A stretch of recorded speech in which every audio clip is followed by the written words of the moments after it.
So, hello everyone. Welcome to this week's episode of ClueCon Weekly. This week with us, we have Stefan Wintermeyer from Germany, a good friend of the open source community and Ruby developer, Elixir developer, and he has long experience in computing and programming and a lot of other stuff. Thank you for joining us together today, Stefan. Hi, Luca. Thank you for having me. Would you like to start giving us a quick introduction about your background, where you come from, what you've been doing? Wow. Okay. Yeah. It's a long. Okay. So I'm old. I'm old. I'm getting 50 years old next year. So I've been doing this for quite some time. Let's start with the VoIP stuff. I started with Asterisk many years ago. I don't like even many remember. people have. Yeah. And did a couple of big projects. Was very much involved into the first hybrid card where ISDN and analog was done in one card. That was my idea, and I just had to convince Digium and or Sangoma to create that. But today nobody is using it anymore. So we are talking about ancient history here. I worked with FreeSwitch a bit, with other open source software. Then at some point I switched forward or back, I don't know how to put that, to more web related stuff. Mainly because I became a little bit tired of the voice over IP thing. Too many people were angry because too light or too heavy phone sets, stuff I couldn't change even if I wanted to. So the whole I set up a lot of big PBX systems for big companies. And it was getting, for me at the point, a bit too frustrating. And therefore I changed topic a little bit more to the web stuff. After that, I have done voice over IP projects like maybe 2 or 3 a year, like here and then a project here and then an old client comes up and asks me to do stuff, and I'm happy to do, but it's less than the web stuff. So what do you do on the web these days? Mainly high performance, mainly consulting. If I'm lucky, web performance. Most companies still underestimate the power of web performance, but that's kind of my thing where which I really like. Other than that, mainly high availability of big shop systems, etc. Maybe Ruby and Rails and Phoenix framework. So let's start from something more generic. I have a lot of questions about that because, as I was telling you earlier, we don't have many developers of your caliber on the show often. So I have a lot of things I want to ask you, which I want to know myself. So first of all, what do you mean by high performance in web? Like what is the typical problem you consult to solve? The typical problem is that some other company created a web shop and everybody's happy about that web shop. And by some miracle, through what is the name? Is it Black Friday or Black Monday, or what is it? Oh yeah. Black Friday, yeah. Black Friday. Black Friday, for some reason, the shop goes down, and then never comes back, yeah. or maybe comes back a week later. And that's the point where my phone rings or somebody sends me an email and asks me to come into the project as some sort of firefighter. to analyze what happened, why did it crash, how can it be fixed for the next time. So my specialty is these high peak events, handling them, better caching, better platform architecture, better everything. It's I walk through the whole stack. Nice, yeah. So let's start from maybe before we go into the specifics of Rails, especially, which I'm very interested in, and also Phoenix, which is a super important up and coming framework. Really, I see Phoenix more and more. What are the most common problems in web performance that you encounter? Like, what's the number one thing you check when you get called on?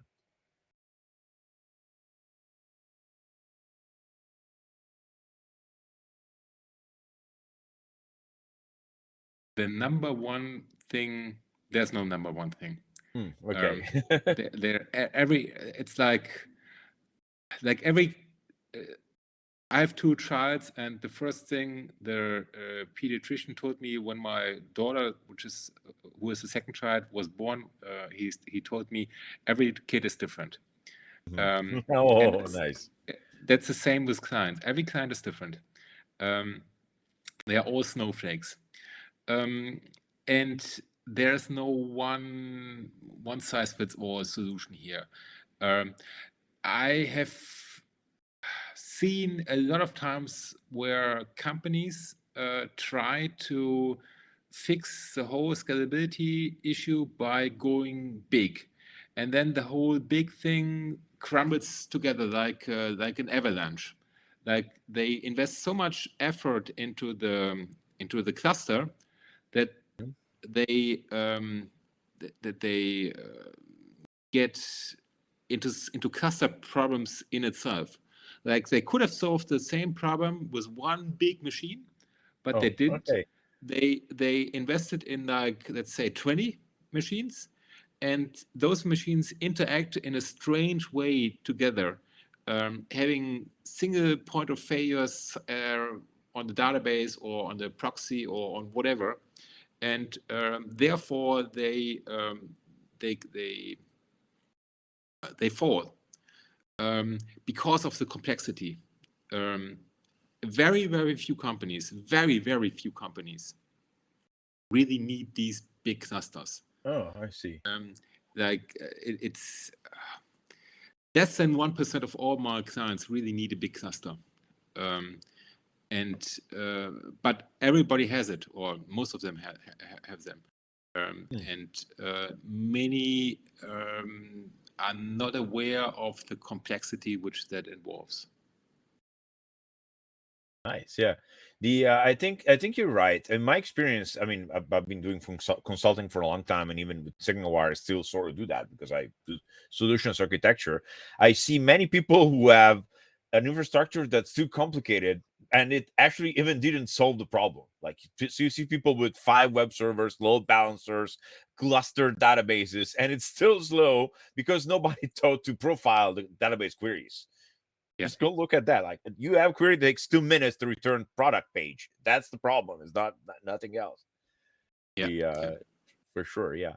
And well, going into a bit into specifics. First of all, well, I am a Ruby programmer. I am a Rails programmer. I love Rails.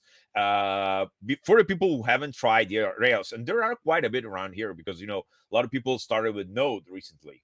Last few years, Node has grown so exponentially that people haven't tried Rails. What do you like about Ruby and Rails? And do you recommend it as a first framework to start with?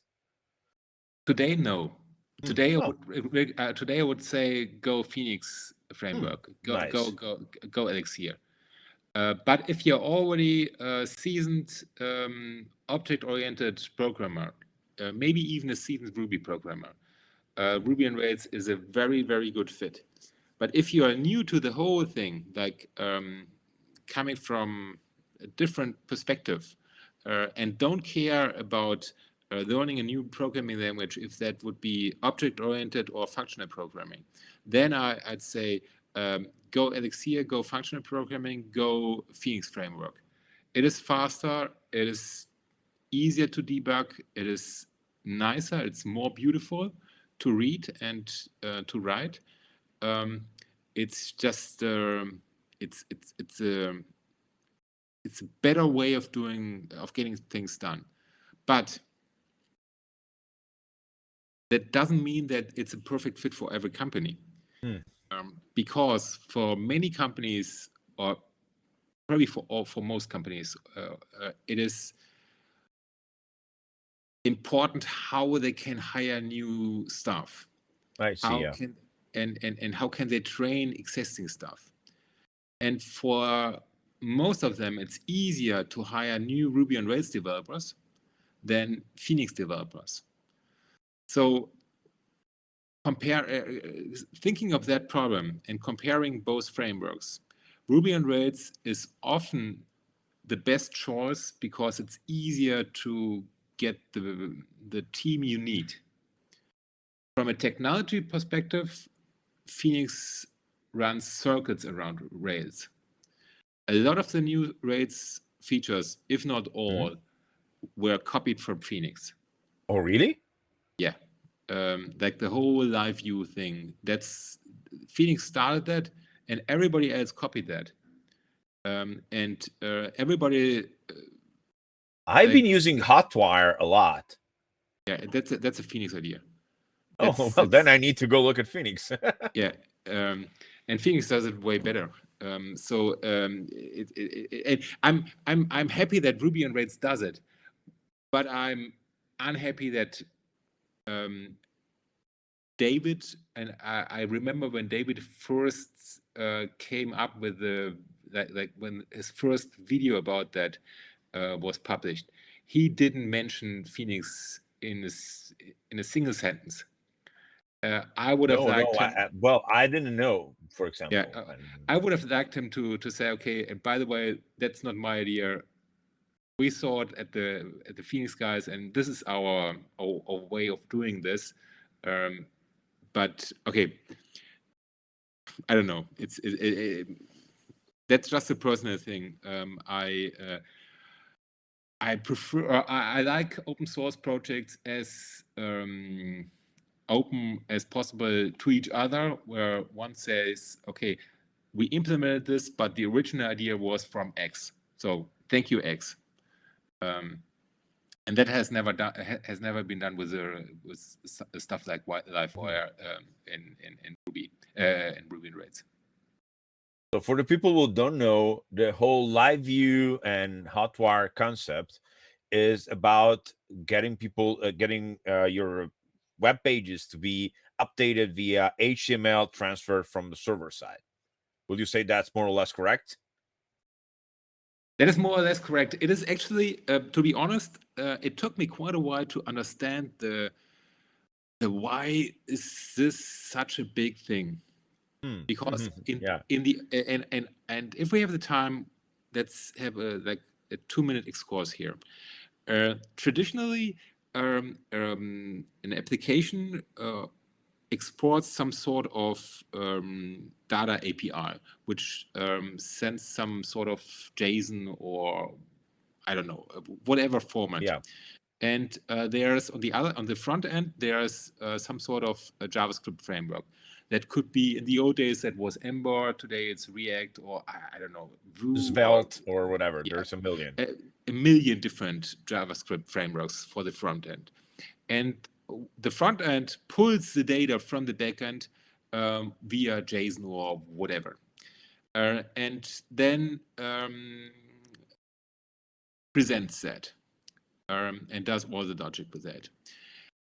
The problem here is that you normally need at least two teams which work different aspects of your code. The one team does the JavaScript code for the front end, and the other team does the Ruby or Elixir code on the back end. And that has been the default way of doing that for the last, I want to say 10 years. I don't know exactly, but let's say 10 years. It's been a while. And nobody questioned that until Chris McCord said, okay, you guys, let's step back one moment here. Let's discuss if it was possible to re-render the content of the page on the server and push the diff of the before and after to the client via a socket connection, and then use a little bit of JavaScript on the client to just patch that diff.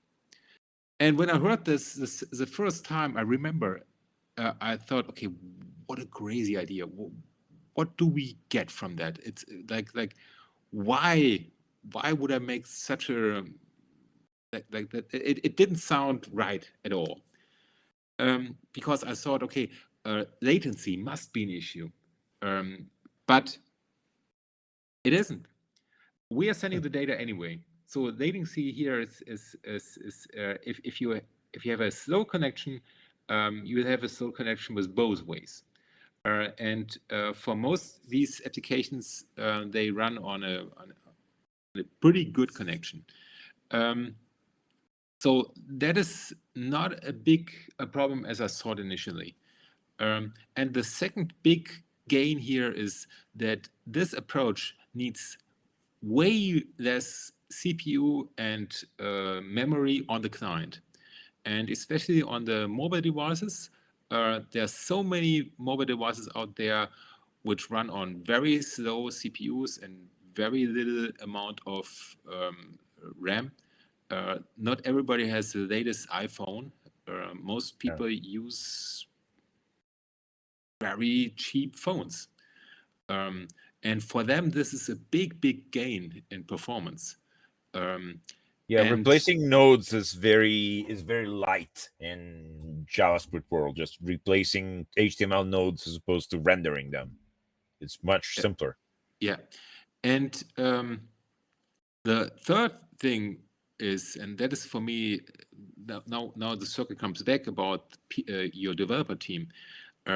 You don't need two developer teams anymore. You don't need a front-end team and a back-end team.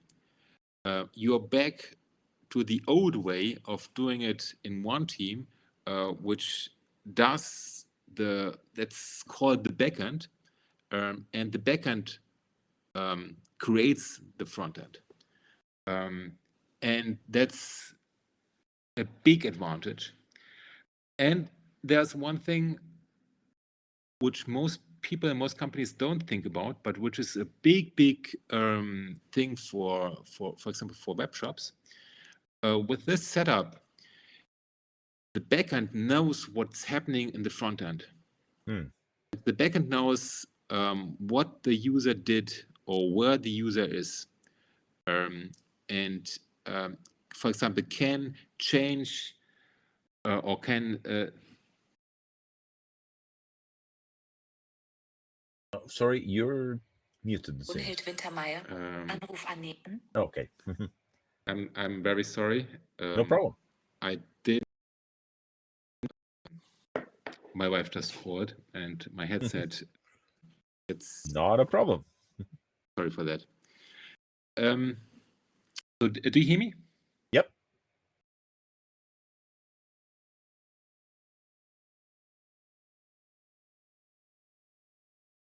Okay. So where was I? Saying about the we were talking about Elixir and Phoenix and the live view implications of running your own team without a front end. Okay, I know where I was. Now it's possible to see, and I don't know a better English word for that than see, on the server what's happening on the front end. So what the user is doing on the front end, and to say to push stuff to that front end. For example, like somebody has something in his or her cart, and he or she adds more stuff to the cart. Then you could add another advertisement for something for something specific to that cart from the server to the client. You could have done that in the past with front-end frameworks too, but you would have had an overhead of communicating this. For example, if you use an AI to read the current card, the current shopping cart, to display new ads for that, you couldn't do that AI on the client. That AI always runs somewhere on the server. So you would have had to tell that AI on the server, okay, this is the content of my card.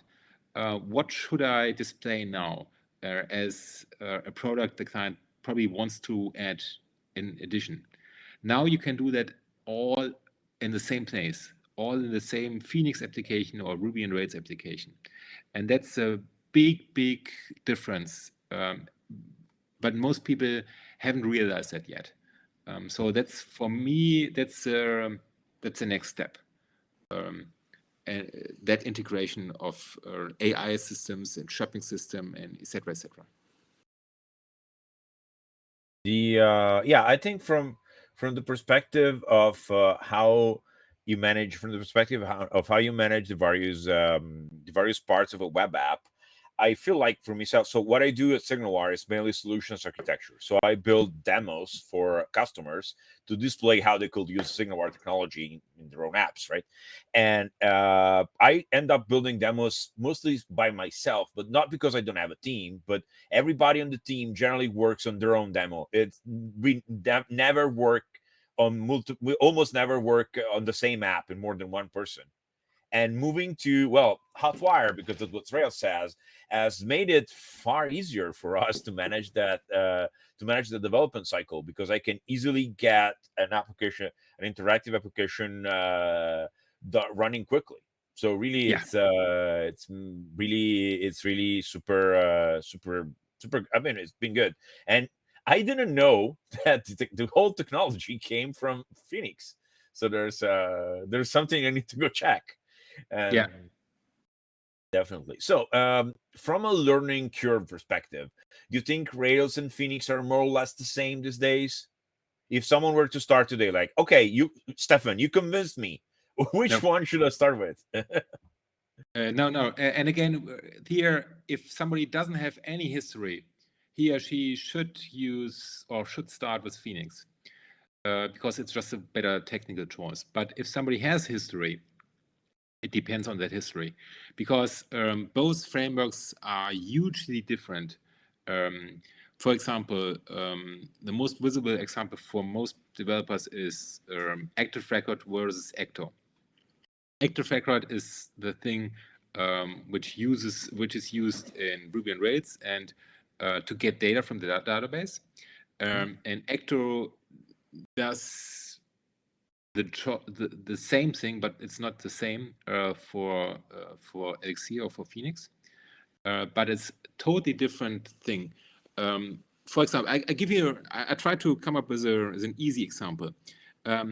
Let's assume you have a product, and that product in the database, the table of products has, I want to say, 20 attributes. Mm-hmm. Okay. And you fetch the very first 10 products. In ActiveRecord, that would mean that ActiveRecord by default would fetch everything. Yeah. Sometimes including has many, etc., or belongs to relationships. In Actor, the default is I only fetch what you ask me for. So it's implicit by default. You really have to say, okay, I want this and that, and then you get that. And Ruby is it's an ActiveRecord, and I think that's the way of Ruby does it is more lazy, and I don't mean it in a bad way. I don't want to say that lazy is bad here. It's developer friendly, So you don't have to think so much. You just can you can code along, and then during that process you kind of think, okay, and now I need that, and then you already have it, because 9 out of 10 times it's already in the object because ActiveRecord takes care of that. Mm-hmm. In Actor, it's a totally different thing. If you don't specify what you want, you don't have that. And Actor is more SQL heavy. Okay. To use it or let's put it that way. It helps if you understand SQL. And in ActiveRecord, in my opinion, and now many people are going to kill me about this. I hope not. I've been in the, or let me restart. I think it's best to use ActiveRecord with little SQL. Yeah. That's ActiveRecord take care of the SQL, of the optimization, etc. Don't interact with that. I think I've written one SQL query in the last 2 years. Yes. Yeah. So and that's a very good way of working with ActiveRecord, in my opinion. I have seen many developers trying to optimize SQL within their ActiveRecord, and most fail flat. And so that's a big difference here. In Acto, you really have to have a little bit of SQL knowledge and a little bit of SQL understanding to really benefit from it. In ActiveRecord, you don't. And that's a big plus for ActiveRecord, in my opinion, for newbies. But Acto, on the other hand, is so much faster. So yeah, to be super fair, though, I will add something at the end of your reasoning, which is you don't need to know any SQL when using ActiveRecord. But if you literally don't know any SQL, you're going to run into trouble pretty soon just because you don't understand what you're doing with the database. Yeah, like you still need the knowledge. It's I mean, you can technically write an entire application, it will work, but then you will have to call Stefan. So I'm super happy if they call you. You will have to call Stefan because all of your queries will be terrible, and there will be all be n+1s of the worst kind. So that's the thing. ActiveRecord makes it easy to do a few things wrong, which is generally end up, just fetching all lines one by one and taking hours to get something done. That's important. Well, I think that comes with the ease of use and the user friendliness. There has to be a trade-off. If it was perfectly user friendly and perfectly performant, nobody would use anything else, right? It will be just the only web framework in existence. So there's that. So you will start with Elixir, even if someone is not a developer, then. Yeah, because the biggest problem with functional programming is just that if you have like I did Ruby and object-oriented programming for, I want to say, more than 10 years, and then started with Elixir and with functional programming, and that was such a tough learning curve. That was such a steep hill to climb. It's incredibly hard, especially for consultants like me who switch between the two all the time. Like, it takes me mentally a long time to switch from a functional programming project to an object-oriented programming project. So from Ruby to Elixir, I always need like half a day to switch between the two ideas. Wow. And maybe that's because I'm old. Maybe for younger programmers that's easier. I've seen it. For younger people, it is easier. But if you are starting new with it, then you even if you're starting, if you're starting with Ruby, there are concepts and ideas you have to grasp. So if you're starting with Elixir, same here. So if you don't know any of them, then go with Elixir. Functional programming is just it is cleaner, more beautiful, easier to debug. Yeah, that's a great point. If you don't know about object-oriented programming or even imperative, if you come from C or something, it's actually easier to learn functional. Yeah, definitely. As I was telling you earlier, I did a lot of Erlang back in the day. I think I've done, at some point, I was almost doing only Erlang various projects for telephony, high throughput stuff mostly, but it was through high throughput stuff, as in literally just messaging being passed back and forth, working with the Jabber, a couple other things. So that wasn't really hard for me because I never had to build complicated business logic. It was just finding the way to make it do 10,000 more queries per second. Not much in the way of, but if I were to write a web app, you're right, I will go for modeling with an object. So this object is my document, and document has pages, and pages have content, and they have edits made by authors. So model that around that, and functionally it will be much different. That's totally true. It's extremely well, yeah. But you're right. It takes me half a day to switch from Ruby to Node. If I have to go finish a project in Express and it's 4 p.m., I usually, unless it's very urgent, I just finish the Ruby work for a day and then do JavaScript the following day, because otherwise by the time I'm actually productive, it's going to be 8 and I'm just going to go for dinner. Yeah. It's always hard to switch. Well, that was very interesting. Thank you. Cool. So one thing I want to add here, because I fell into the trap myself. If you're coming from Ruby and you see Elixir code, you think, okay, that's easy, because a lot of Elixir syntax remembers of Ruby. Like you see something and then you think, okay, that's super easy. It is similar, at least visually. Yeah, visually, exactly, because the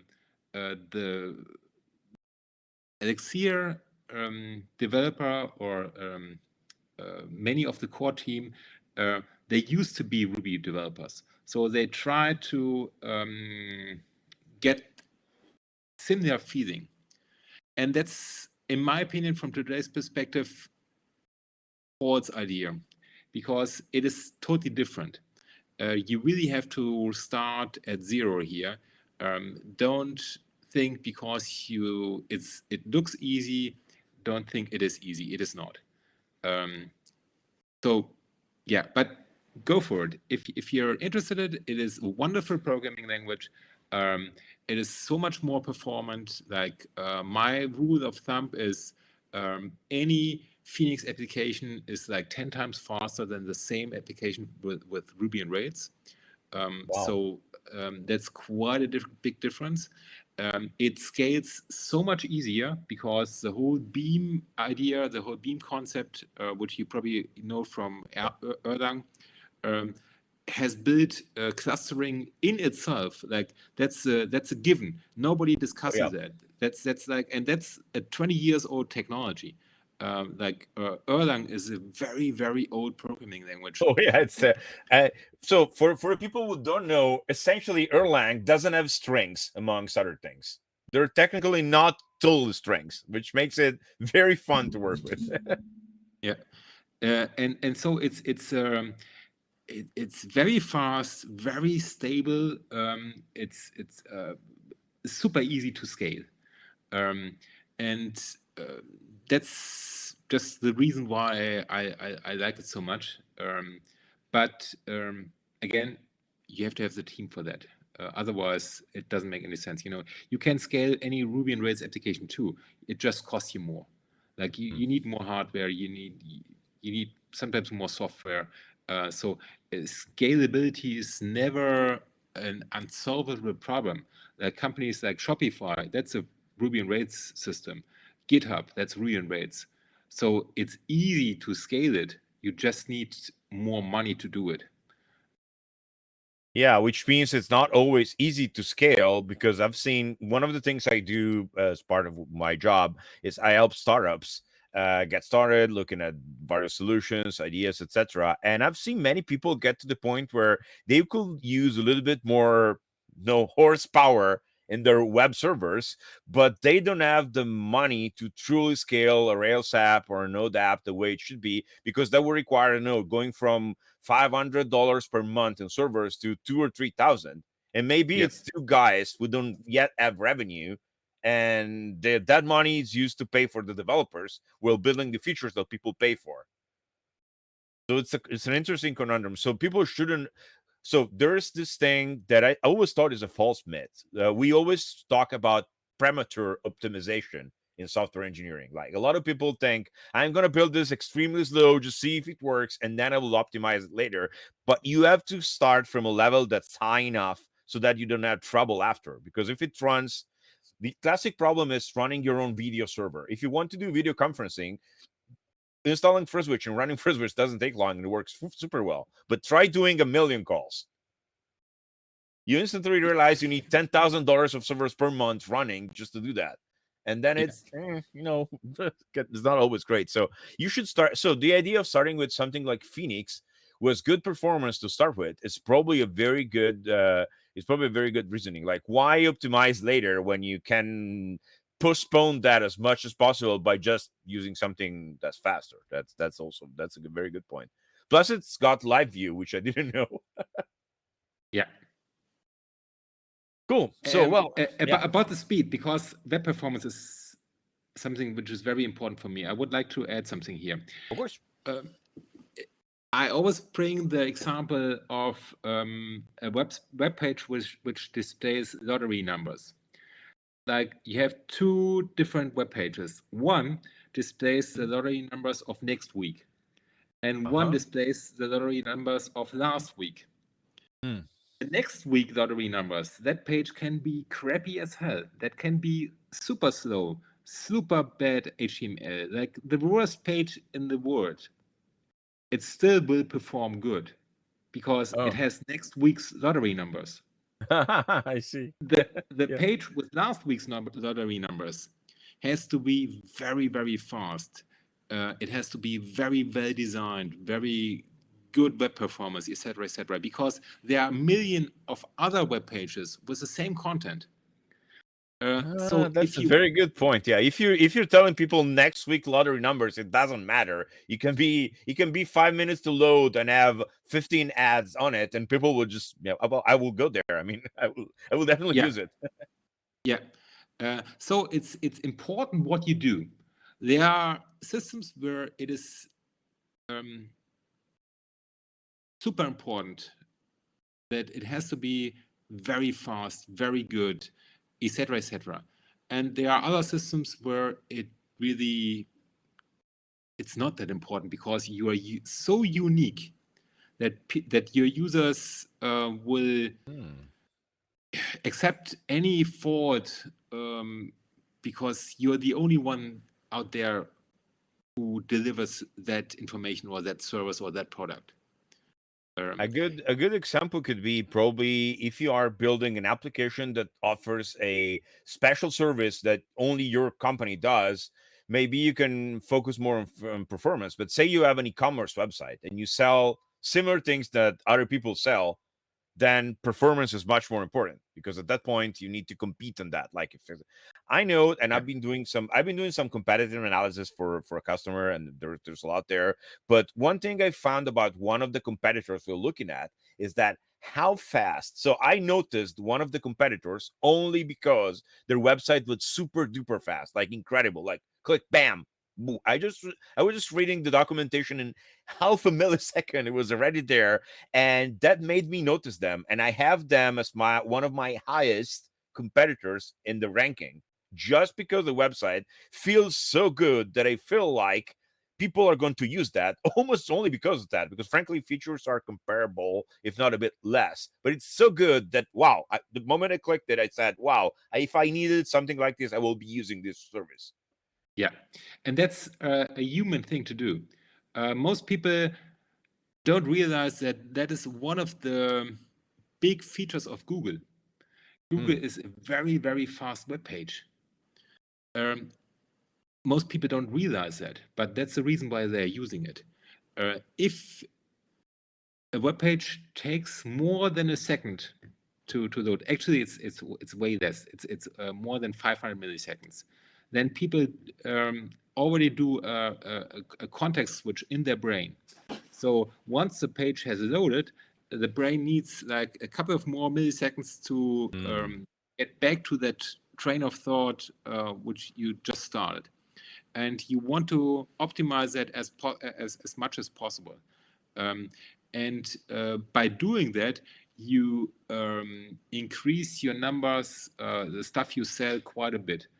So a fast web page will always sell more than a slow web page. And that's something most people really don't understand or realize or even think about that. To give you an example, for example, Amazon. If you look on Amazon, Amazon is not a very good web page, design-wise, workflow-wise, etc. Amazon is pretty fast, and we know how to use it. But if you take somebody from the street who has never used Amazon before, who doesn't have an Amazon Prime account, etc., etc., watch him or her to do an order. It takes forever.